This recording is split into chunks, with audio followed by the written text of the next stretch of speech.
as melhores 5 ações extremamente baratas e pagando muitos dividendos ainda nesse mês de julho, eu tô te mostrando nesse vídeo. E é melhor do que isso, porque eu vou te mostrar como é que a gente encontrou essas empresas no vídeo de hoje. Boa, vamos lá. Número 5, CPFL Energia, código CPFE3. Empresa brasileira focada na distribuição, geração, transmissão e comercialização, tudo com energia elétrica. Nos últimos 12 meses, a alta foi de 6%, isso já considerando os dividendos, então ficou bem de lado mesmo nesse período. Só que se a gente olha nos últimos 5 anos, a valorização foi de 66%. Olhando para o resultado do começo do ano, primeiro trimestre de 2024 para a CPFE, a gente vê uma alta no lucro de 6%, muito por causa do aumento do uso do ar-condicionado, que a gente vê basicamente em dezembro e janeiro no Brasil inteiro. E também puxado pelo alto consumo energético da indústria aqui no Brasil. E aí, junto com um resultado levemente positivo no primeiro trimestre, a CPFL aprovou uma distribuição de dividendos, que dá mais ou menos R$ 2,75 por ação e deve ser paga ali muito mais próximo do final do ano. E nesse momento, a CPFE é a 11ª empresa mais barata no ranking das ações mais baratas da bolsa, mas ela é também a 8ª colocada no ranking da máquina de dividendos, empresas que mais pagam dividendos na bolsa. E é por isso que ela é a primeira ação desse vídeo. Vamos seguir aqui para a quarta ação, que é a Vale, código Vale3, que nos últimos 12 meses também está com as ações bem de lado, caindo até 2%. Só que nos últimos 5 anos, muito puxado ali pelo final dos anos 2020, a gente viu uma alta de 88% para a Vale. E para quem não lembra, a Vale, que é totalmente ligada a uma commodity, o minério de ferro, está sofrendo muito com a crise imobiliária que a gente vê lá na China. Uma vez que nas últimas décadas a China investiu muito pesado na indústria de construção civil. E foi justamente esse investimento pesado que fez agora com que muitas construções não tenham demanda de compra. E é natural que o setor perca um pouco seus preços, o volume de novas obras lá. Com isso, menos minério de ferro é necessário e menos a Vale exporta minério para lá. O que acaba naturalmente prejudicando empresas como essa. Só que como tudo isso ainda é uma narrativa para a Vale, a gente precisa entender quais são os impactos nos números da Vale disso tudo. E na verdade o que a gente vê é que a Vale nesse momento está na 6ª posição das ações mais baratas da bolsa. E está na 7ª colocação do ranking da máquina de dividendos. De novo, muito barata, muitos dividendos. E depois de te revelar essas duas empresas aqui, eu preciso mandar uma real com você. Sendo bem franco e transparente, eu não tenho conhecimento muito profundo sobre cada uma das empresas. Eu não acompanho todos os fatos relevantes que saem, eu não acompanho as reuniões que o RI faz, eu não visito as fábricas da empresa. Muito menos tenho contato com os grandes diretores e pessoas que trabalham lá no RI da empresa para tirar dúvidas sobre a Vale. Mas ainda assim, eu tenho plena convicção que eu estou falando de empresas baratas e que pagam altíssimos dividendos e que elas fazem sentido para uma carteira do investidor. E por que é que eu estou te dizendo isso? Muito por causa de um cara chamado Joel Greenblatt, um cara que escreveu esse livro aqui, ó, que está ampliado aí na tua tela nesse momento. E o grande ponto é que o Joel Greenblatt sempre investiu de uma forma que o mercado brasileiro desconhecia. E inclusive foi por causa desse livro que o Clube do Valor nasceu. Eu vou pedir licença para o Ramiro, fundador do Clube do Valor, para te contar uma breve história da vida dele. Ele trabalhava numa grande gestora de ações aqui de Porto Alegre, onde a gente fica sediado. E lá a forma de investir era muito fazer projeções das ações, tentando prever o futuro delas e tentando acertar a que melhor iria performar. Só que, é claro, a gente não é capaz de prever bem o futuro. E na verdade, ao longo do tempo, o Ramiro foi percebendo que muitas vezes as conclusões das análises elas não levavam muito bem para a realidade. Não porque os analistas eram ruins ou coisa do tipo, mas porque a forma de montar a estratégia de investimentos como um todo não era a melhor de todas. E aí, depois de errar, acertar, tentar de novo, o Ramiro leu esse livro aqui e mandou um e-mail gigante para os antigos colegas de trabalho dele falando sobre esse livro aqui. Se você quiser ler o e-mail no detalhe, é só dar um pausa que tá tudo aí para você. E essa forma de investir aqui mudou tanto a vida da gente que o Clube do Valor foi fundado um ano depois desse e-mail, entre 2016 e 2017, e pouco tempo depois eu também estava lendo esse livro aqui e começando a me aproximar um pouco mais dessa forma quantitativa, sistemática, que a gente gosta de chamar de investir em ações. Por que eu tô te contando toda essa história aqui? Por dois motivos muito práticos. O primeiro deles é que eu vou te mostrar os critérios que nos levam a escolher esse tipo de ações como baratas e como de dividendos. E o segundo é porque eu quero te mostrar o quão é importante você ter uma estratégia. Porque afinal de contas, é essa estratégia muito bem clara que vai te aproximar do teu plano de liberdade financeira no futuro. E eu já vou te mostrar isso em mais detalhes, mas não sem antes contar a terceira ação do vídeo. Essa aqui é a metalúrgica Gerdau Goal 4, que nos últimos 12 meses também está de lado. A cotação caiu 2% mesmo, considerando dividendos. Sem dividendos foi 14% de queda. E assim como a Vale, a Gerdau também está sofrendo bastante com a crise imobiliária lá da China, ameaçando as exportações de minério de ferro. Para conseguir um pouco de respiro, o que as empresas de minério de ferro, junto delas a Gerdau, conseguiram foi uma elevação da tarifa de importação para 25% dos produtos de aço por um ano. Ou seja, para estimular um pouco mais o consumo interno desse minério. Mas o fato é que, olhando para critérios quantitativos, a Goal está na posição número 9 das ações mais baratas da bolsa e na posição número 5 das empresas que mais pagam dividendos da bolsa. E aí você pode pensar, poxa, mas Vale e Goal estão atualmente num setor que está nitidamente sofrendo, provavelmente vão sofrer mais se a China piorar. E a gente tem muita clareza disso. Só que se a gente tomasse uma decisão com medo desse futuro da China, a gente não teria backtests como esse daqui, ó. Que mostra que as empresas mais baratas da bolsa nos últimos 25 anos performaram 5 vezes melhor do que as empresas mais caras, por exemplo. Ou como esse outro aqui, que mostra que as 10 empresas que mais pagaram dividendos da bolsa tiveram uma performance de 22% ao ano nos últimos 25 anos. É por isso que a gente começa a confiar que olhar somente para empresas que estão mais desvalorizadas ou as empresas que estão com a maior média de dividendos pagos faz sentido. Mas qual é o problema disso tudo? O problema é que qualquer estratégia matemática que você escolha, ela só vai funcionar de verdade se você tiver muita convicção de que ela funciona. Porque é essa convicção que vai te fazer permanecer aplicando a estratégia mesmo em períodos difíceis. E para ter convicção, você precisa entender a lógica por trás dela, a lógica precisa te convencer. E é justamente esse trabalho de entender a lógica de uma estratégia e confiar dela que a maioria dos investidores não faz. E aí o que é que acaba acontecendo? Casos como o desse investidor aqui, que passou por uma consultoria gratuita aqui conosco do Clube do Valor e que tinha mais de 2 milhões de reais concentrados em uma empresa só, no caso o Banco do Brasil. Isso era mais do que 60% do patrimônio dele em uma empresa só. E esse é o grande ponto. Esse cara, apesar de ter uma estratégia narrativa por trás, ele não tinha uma convicção lógica e matemática que comprovasse que faria muito mais sentido concentrar todo o patrimônio em uma empresa do que ter uma diversificação muito mais eficiente. E esse tipo de coisa é mais comum que você imagina. A maioria dos investidores, quando chegam numa consultoria gratuita como essa, não fazem ideia do porquê selecionaram e porquê mantêm empresas na carteira. E é por isso que depois de tirar uma hora com um dos nossos especialistas de investimentos, analisando o contexto individual de cada um dos investidores e depois entregar um PDF com um plano detalhado do que poderia ser melhorado para que cada um investisse melhor, a gente costuma receber feedback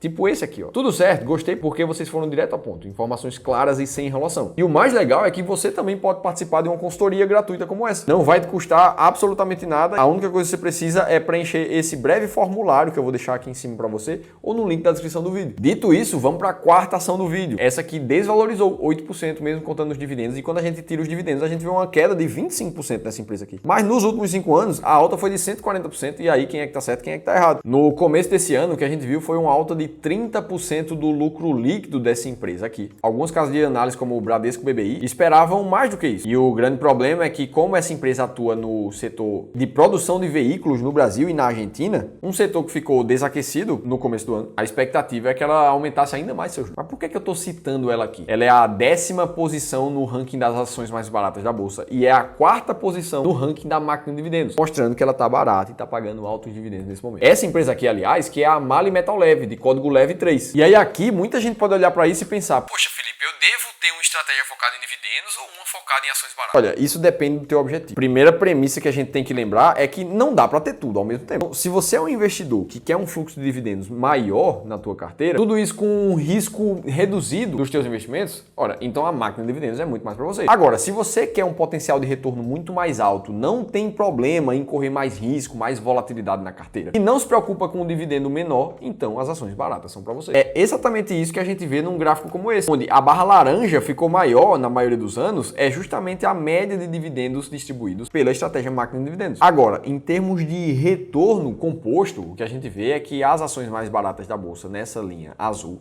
performou melhor do que a estratégia máquina de dividendos nessa linha cinza. Menos dividendos, mas com maior retorno total. Tudo isso enquanto o Ibovespa aqui parece uma linha neutra, quase nem aparece comparado com as outras duas. E como o foco aqui não é te explicar cada um dos critérios, como as estratégias selecionam as empresas, eu vou deixar um e-book gratuito que te revela 10 empresas baratas nesse momento e que te mostra em detalhes quais são os critérios para encontrar cada uma dessas empresas. Você pode baixar esse e-book gratuito clicando no link que eu vou deixar aqui em cima ou na descrição do vídeo. Vamos para a última empresa do vídeo aqui. Essa que valorizou 58% nos últimos 12 meses. E que nos últimos 5 foram 343% de alta, é uma coisa muito bonita de se ver. Uma grande preocupação é a dívida dessa empresa, que está quase batendo 62 bilhões de dólares, sendo que o limite da sua política de dividendos é de 65 bilhões de dólares. Isso pode sim afetar o dividendo futuro da companhia. Mas eu estou falando dela aqui porque ela ainda é a terceira empresa das ações mais baratas da bolsa, com um earning yield de mais de 23%. E ela é atualmente a maior empresa em pagamento de dividendos da bolsa disparado, mais de 28% de média de dividend yield nos últimos 3 anos. Estou falando aqui da Petrobras de código PETR4. Tem alguma dessas empresas que você está comprando nesse momento? Me conta nos comentários. Agora, se você viu isso tudo e você quer saber as empresas que vão anunciar dividendo em agosto e que ainda dá tempo você comprar para receber esse dividendo, eu te contei tudo nesse outro vídeo aqui. Estou te esperando por lá.